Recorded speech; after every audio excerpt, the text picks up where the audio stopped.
Stacey Michaels, our guest here on Playing Favorites. We started with Steely Dan and went into Jimmy Buffett, but what album was that from? Jolly Mon is from the last Mango in Paris Okay. CD. The songs of his that I like the most are kind of like the Jolly Mon song. That sound, I hear that and I'm sailing instantly. And I used to race sailboats, and this was one of the songs. If we won the race, we would get to hear this. And an old friend of ours turned me on to this song, and he used to be able to play it on his guitar, and I wish I could, but I can't. So. Wow. Well, there's some special memories there. It's not Yeah. just the music. There's life memories going with the Mr. Buffett on that one. How cool is that? It's very fun. I love that song. Now, can we talk a little bit about technology and how it's changed over the years? Because, again, I don't want to date you too much, but were they doing reel-to-reel back in the day? Yes. Yeah. Yes. I've been around that long. Yeah, and so. Ginger and I, when we started this show, we were reel-to-reel, and Ginger literally was taking the razor blade and cutting it Yeah. together with editing tape. Yep. That's how it worked. Yes, it did. And I can't imagine that now. Once we kind of switched to, I can remember kind of the industry sort of shaking out and deciding what system we're all going to go with. And there was a lexicon system, and there was a thing called the NED Post Pro, New England Digital Post Pro.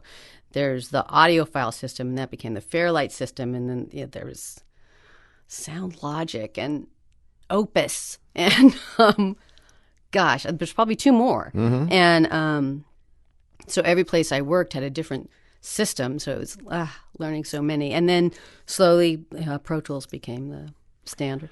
Have you ever had a talent in front of your microphone who had never done looping before? Sure. Yeah, lots of times. What's that like? Kids are the best, actually. They're the best at the new at it. Actors get all scared, because they have to replace a performance. And I get that in what is essentially a sterile environment. You're not in your costume anymore. You're not on the set. You don't have the pressure of that. You're just standing there in tennis shoes, and you have to cry, or something. So it's not easy, but many make it harder on themselves than they need to. But kids just hear the line and parrot it again. They have no judgment on it. Where an adult will come in and they hear the line and they wish they would have read it differently, or I should have done this, or I should have done that. And then they start trying to change But you can't the performance. And you can't change the emotion of what's happening on the screen. Though some try, but it And looks terrible. Imagine what that would look like. It looks awful. Yeah, I've seen it often. Yeah. Now, but that's not necessarily a bad loop person supervising it. It's maybe a talent that's uncontrollable to say that was the best I could get out of that person. Yes. Yeah. And in that case, then everybody kind of looks at each other knowingly and says nothing and says, moving on. But now that may be some of or maybe I'm completely wrong, but I would think that may be some of the subtlety that the average viewer may not catch, or it has to be so glaring that it would stand out. Yeah. The average person watching it is not likely to pick that up. So you've got to deal with keeping producers happy, because that's who pays you. That's the customer. That's your boss. Yeah. So the producer has to go, oh, that sounds awesome. That performance is great.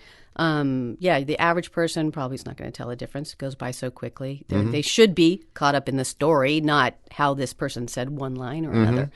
But so you need to keep the producers happy if you're an actor. And some of them are gods at it. Lawrence Fishburne, god at it. He's amazing. Anybody who has any kind of musical background can knock it out a little easier than others. But so you just mentioned Mr. Fishburne. Are you mostly television, or mix of movies? Does it matter? It comes and goes. I've been at Warner Brothers for the last couple seasons, so it's been a lot of TV with them. Before that, another facility I was at, did a little mix of some film and then throw in some TV. We did Grey's Anatomy over there and stuff. And it's been a mix. Not a whole lot of the big features in the last year or so, mostly TV. But that's part of your career. You have done those. Yeah, how cool is that? Okay, well, we're getting caught up talking too much again, Stacey. We've got to listen to some music, but I love talking to you, and I want to talk when we get back about credits on a movie or on a television show, and what all of those names mean, because there's a ton of names that are involved in projects that without those people that wouldn't be there, but I don't want to get ahead of myself. What's your next track for us today? The next one is Barcelona Nights, and I think that kind of speaks for itself. It's awesome. It's just a great summer, sexy Latin song by Otmar Liebert. So. And Stacy Michaels is our guest. We are playing favorites on KUNV.